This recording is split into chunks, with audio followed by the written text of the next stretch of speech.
Dans le cadre de l'émission 7 à 8, diffusée le dimanche 11 juin 2023, Audrey Crespo-Mara a réalisé une interview de Pamela Anderson. Cependant, la journaliste a dû respecter une condition imposée par la star américaine avant de l'interroger. Dimanche 11 juin 2023, Harry Roselmack présentait comme à son habitude un nouveau numéro de l'émission 7 à 8 sur TF1. Cette semaine, la journaliste Audrey Crespo-Mara, qui assure une grande interview au sein du magazine de la première chaîne, est allée à la rencontre de Pamela Anderson. Véritable sex symbol, la star américaine s'était révélée au grand public lorsqu'elle a rejoint le casting de la série culte Alerte à Malibu. Aujourd'hui âgée de 55 ans, la comédienne a décidé de publier ses mémoires, intitulées Love, Pamela, chez Talent Éditions.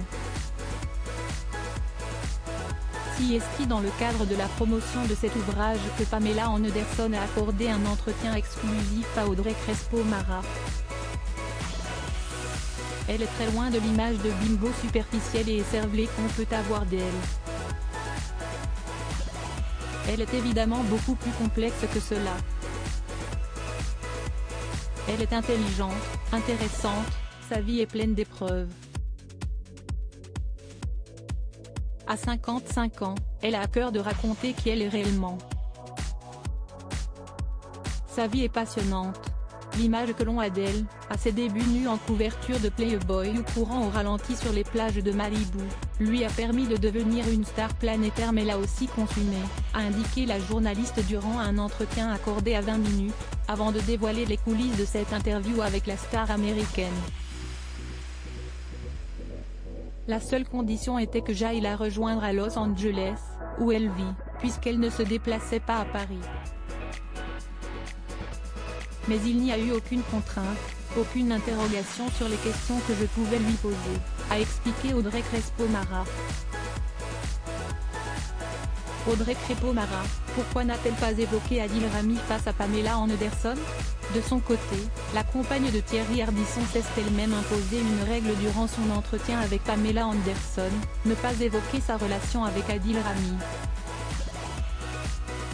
Je ne lui ai pas posé de questions à ce sujet.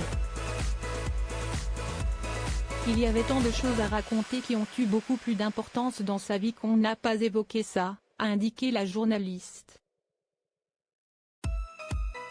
De son côté, l'actrice américaine s'est confiée sur son idylle avec le footballeur français dans son livre. En arrivant à l'hôtel, j'ai rencontré un bel homme grand, sombre. Il m'a gratifié de compliments enflammés dès qu'il a réalisé qui j'étais. Il s'est présenté comme un joueur de football professionnel, puis a proposé que nous prenions un verre plus tard dans sa chambre. Adil a été mon amant pendant mon année en France. Ça s'est terminé par une trahison, a-t-elle écrit.